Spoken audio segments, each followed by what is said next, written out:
ഇതാണ് ഉണ്ണിക്കുട്ടൻ്റെ തട്ടുകട.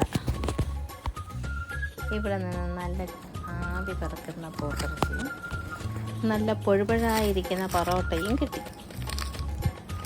നല്ല പോത്തിറച്ചി റോസ്റ്റ്. ഇതെല്ലാം വാങ്ങി തിരിച്ച് വരുന്ന വഴിക്ക് ഒരു പീസ് നല്ല സൂപ്പർ വരിക്കച്ചക്കയും കിട്ടി.